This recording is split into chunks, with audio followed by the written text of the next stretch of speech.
I just got saved again 3 months ago, and I didn't grow up in a family. Nobody believed in my family, and I came from a broken family. There was a divorce, there was a lot of pain, a lot of illness, a lot of regression and abuse and depression, a lot of darkness and loneliness. I was very lonely from a very young age. And then when I got a little bit older, I started to use drugs, to party, you know. I had a lot of criminal friends around me. I was looking for love in the wrong places, you know. I had sex without love, and I got silicone breast implants that made me very sick. I did Botox and fillers in my head, and I used so much painkillers, like I made my own cocktail of Valium and all these things too, so I could just carry my head on my body. I had so much pain that I almost couldn't carry my head on my body. Now looking back, I know that Satan, he attacked our family, you know, he attacked my mom. My mom got into a psychiatric detention. My brother got in a psychiatric detention. My father had rage, you know, we were completely broken. So that's what I took with me when I grew up.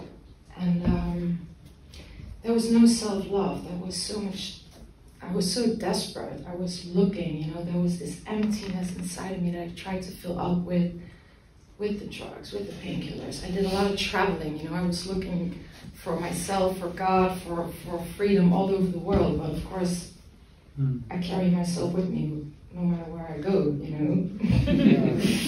That's the problem. So I was lost, and I was also like hearing the story about that attacks, like the demonic attacks, like waking up with a blue eye, you know, in the morning, and like constantly hearing these lies, you know, that push you down and that beat you up, and you believe it's yourself, you know, it's your own. Okay, let me stick to my list, because there I go. It was a search for truth, freedom, and just God. And then I moved to Amsterdam 10 years ago, and I started to look for God. Because I remembered when I meditated, I started to go into meditation very deeply, more deep. And then one day, God just called me. He called me, and I knew it was Him. So I started to look for a church, and then one day I found one. And I got deep into the church. I went into the bediening of the church, and I did Bible school, Bible study. I was baptized. I went to church like 2-3 times a week. I was in the church, and I saw a lot of miracles. I saw God, I felt God. But then this religion, you know, the religion and the rules and the dogma and the traditional, you know, you feel that you have to give up things, you know, in your life, and all these rules. And then I decided to make my own mix out of it. You know, I had gods, and that was cool. But then I wanted to have the best of both worlds. And then in this time when you don't have Jesus and nobody told you about Jesus, and you didn't grow up, you know, with Jesus, then and you have questions, deeper questions about this life and who we are, you know, and what it's about, or you have a lot of trauma, or you have a lot of pain, or you have a trauma on religion. You did grow up, you know, with religion, but there's a trauma on it. You get sucked in straight into the New Age, straight into the New Age. So it is the false religion, what the Bible speaks about, you know. So then I went on to my spiritual path, and I had my first ayahuasca ceremony, and that's where it really started, like the whole like ritual, meditation, manifesting, you know, a lot of plant medicines. I did a lot of other ceremonies by myself with plant medicine. But then I wanted to help people as well, because I thought I was doing the good thing. And then it was hard work, you know, studying. I did another education next to my psychology. I did hypnotherapy. I built a business out of it, you know. I invested everything I had. And then you have like the thing that is happening in the world, you know, the Great Awakening versus the Great Reset, which is dark versus light, which is actually false light versus dark, you know. It's the same trap, it's the same trap. I moved to Bali, you know, mediumship, and then I got to this point which you also talked about, that I was here, but I wasn't here anymore. So I was living in the spirit room. So spirits were talking to me all the time, telling me what to do, where to go, and whatever they told me, I listened, you know, and I went there, and I went there. And it completely took over my life. The deeper I went, the more I gave away, the more it took away from me. It took my life, took my health, took everything I was.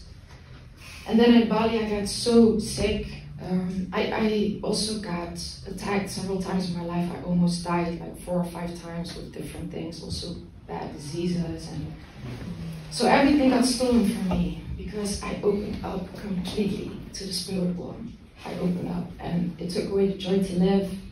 It isolated me from everybody, from the world, from people, even from my family. And like in the last part, I even kind of believed that my family was evil. I had to stay away from my family, and I was alone. I was by myself. I was in pain. I saw things that other people didn't see, didn't hear, except for you guys. You did. So it's a loop. You're trapped, you know, in this loop, and you have to work harder. And I was drowning, basically. So then one day, when I was completely isolated in the countryside in France, where there were no people, I was there, and one day God puts this beautiful man, which is sitting over there. He puts him in my life, and I knew him like vaguely from 5-6 years ago. He was a DJ in Amsterdam. He was living that lifestyle too, you know, women, drugs, party.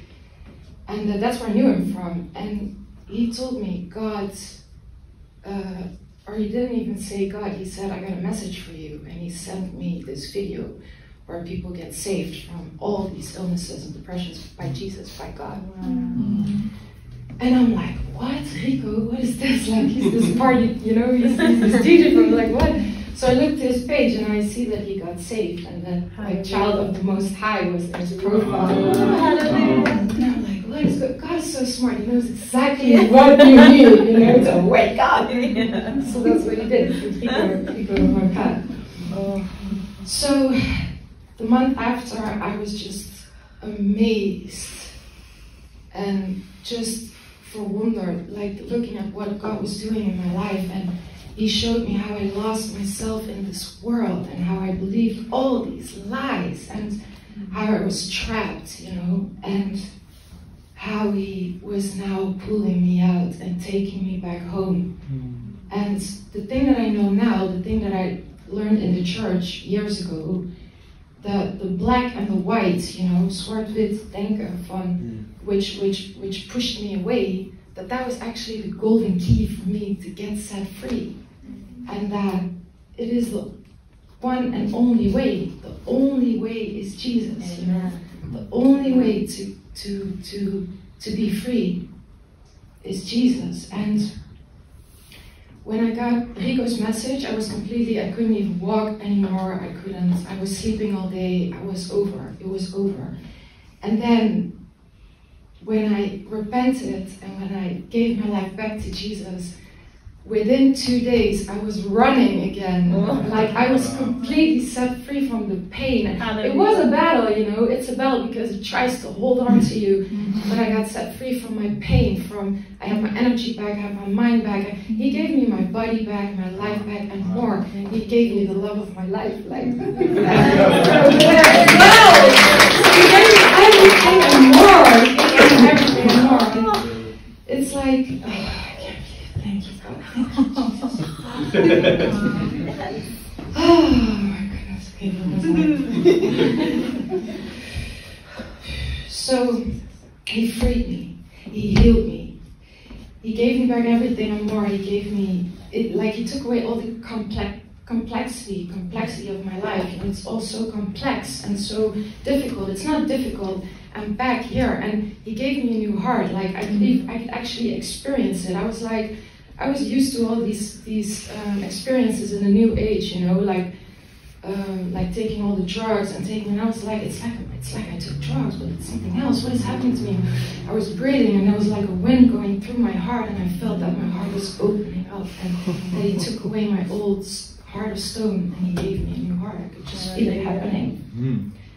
So now I know that if I walk God's path for me, that God is working through me, you know. I don't have to do it all on my own willpower anymore. I don't have to think about it anymore. I don't have to manifest anymore.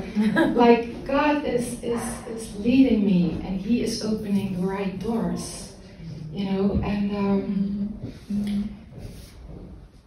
after I gave my life back to Jesus again, and I had my bevrijdings session, like deliverance. Thank you. Yeah. God can work so quickly, because 2 days after that, I was already providing deliverance and baptizing someone else. And a few days after that, I was baptizing like my soul sister right there. Experience, yeah, we baptized her. And God is so good. And if we're open, like he wants to give this to everybody, you know, it's for everybody. And I'm almost done. It's like an oil stain, you know. I see so much miracles in my life since then, and I see people get touched, and the power that God gave me, I can now give it to other people, and it is so miraculously, you know. It's so beautiful, and it's not like we have to do something. That's what I always thought. Why do I have to believe? Why do I have to repent? Why am I a sinner? Why? No, but it's not because we have to do something. It's because he wants to give something to us. Amen. You know, he just wants to give something to us, and he wants to protect us, and he wants to give this to everybody. And all we need to do is just recognize him for who he is. You know, our Savior. Like, he's it. He's it.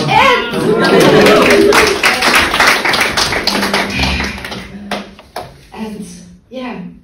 He's just waiting for us, you know. It's up to us. It's up to us. And he's so good. Thank you, Jesus. Thank you.